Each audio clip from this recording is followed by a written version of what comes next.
Elektabilitas Partai Nasdem terjun bebas setelah mendeklarasikan mantan Gubernur DKI Anies Baswedan sebagai Capres 2024. Setelah resmi mencapreskan Anies, elektabilitas Nasdem makin terpuruk hingga di bawah parliamentary threshold, kata Direktur Eksekutif New Indonesia Research dan Consulting Andreas Nuryono di Jakarta, Sabtu, 23/10.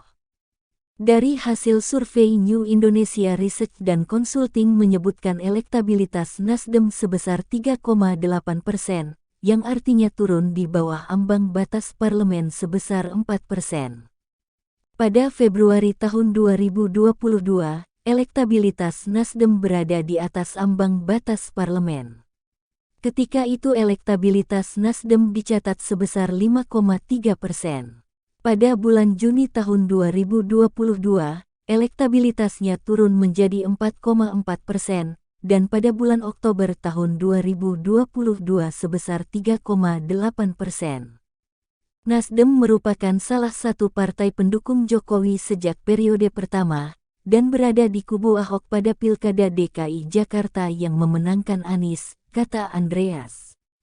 Sementara itu, PDIP masih unggul dengan elektabilitas 18,3%. Gerindra berada pada peringkat kedua sebesar 13,0%, disusul oleh Partai Golkar 7,7%, PKB 7,1%, dan PSI 5,7%. Partai-partai oposisi berkumpul di papan tengah, yaitu Partai Demokrat 5,5% dan PKS 5,2%. Sedangkan PAN 2% dan PPP 1,7%.